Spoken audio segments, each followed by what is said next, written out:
We have landed at Tiruchirappalli. So we reached Trichy at 1:30 p.m. We checked into the hotel. Now we are going to Thanjavur to visit the Brihadeshwar temple. We are about to enter Brihadeshwar temple, one of the most famous temples in Tamil Nadu. It was built by Raja Raja Chola between 1003 and 1010 AD. It is also a UNESCO World Heritage Site and is dedicated to Lord Shiva. Come on, I'll give you a walk.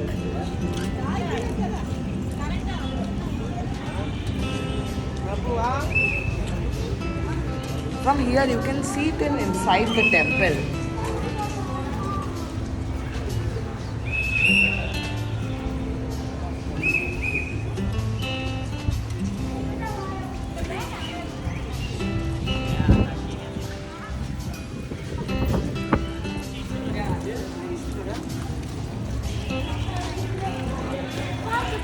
Now I'll just show you the campus of the Brihadeshwar temple.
We are here at Ranganath Swami temple. It is dedicated to Ranganath, a form of Vishnu.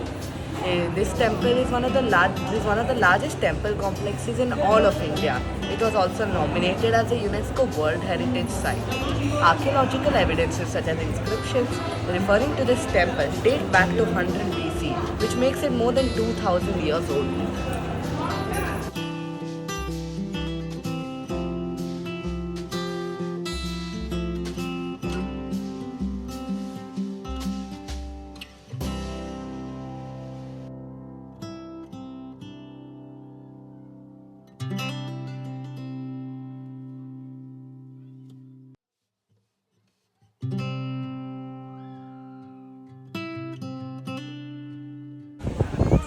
We are here at Trichy Rock Fort, also locally known as Malai Kotai.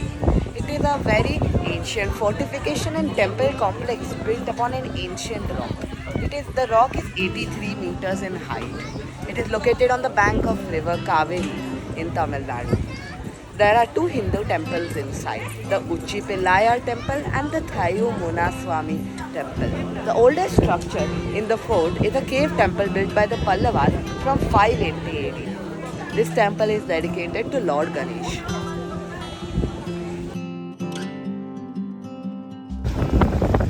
Pamban Bridge is a railway bridge that connects the town of Rameswaram on the Pamban Island to mainland India. It was India's first sea bridge and it was the longest sea bridge in India until 2010. The activities on the Pamban Bridge are suspended in December 2022. A new bridge beside the old Pamban Bridge was started. The construction started in 2020.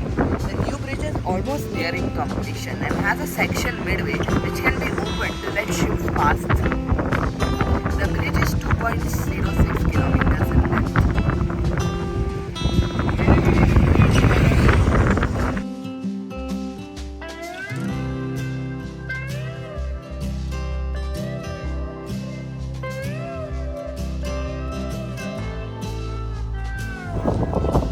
We are here at Dhanushkodi, the meeting point of the Indian Ocean and the Bay of Bengal. The Dhanushkodi is just 27 kilometers from Sri Lanka. According to Hindu mythology, Lord Ram started his bridge they called Ram Set to reach Lanka from this point. A cyclone in 1964 destroyed the town.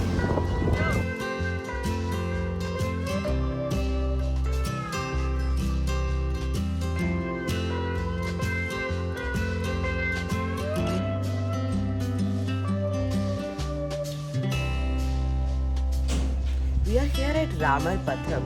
It contains the footprint of Lord Ram. It is believed that from this place, Ram oversaw Sri Lanka. It offers a good view of the entire city of Rameshwaram.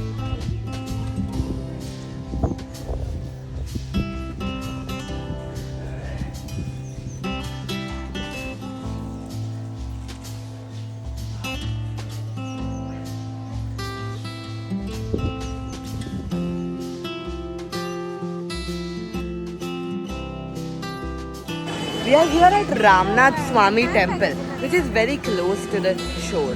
It is one of the 12 Jyotirlinga temples and is also one of the four Char Dham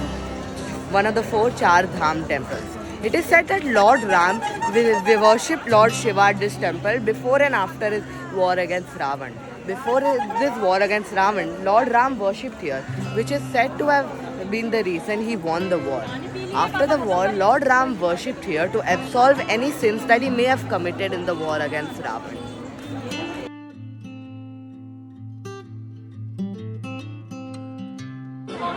We are here at Meenakshi temple, located on the banks of Vaigai river in the city of Madurai. It is located in the center of the city. It is dedicated to Meenakshi, a form of Parvati, and Sundareshwaram, a form of Shiva. It was built by Pandyan Emperor Sadaya Varman Kulasekaran.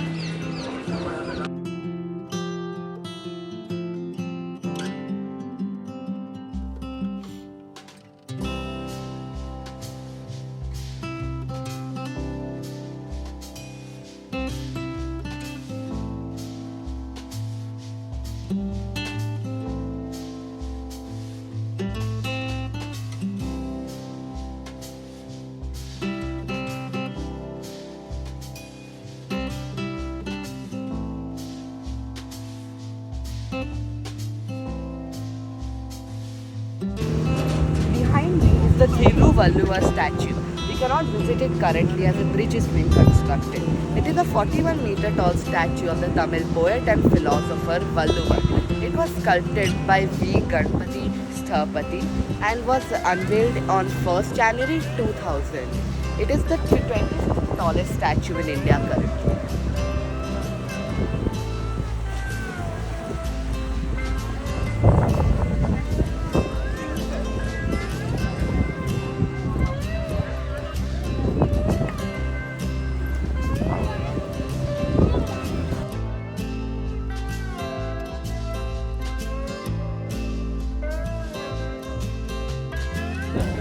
Behind me is the Vivekanand Rock Memorial, located on Vivekanand Rock, one of two rocks about 500 meters off the coast of Kanyakumari. The rock is surrounded by the Laccadive Sea, where the Bay of Bengal, Arabian Sea and Indian Ocean meet. This rock memorial was built in honor of Swami Vivekanand in 1970, who is said to have attained enlightenment on this rock.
Behind me is the Padmanabha Swami temple, dedicated to Lord Vishnu and located in Thiruvananthapuram, the capital city of Kerala.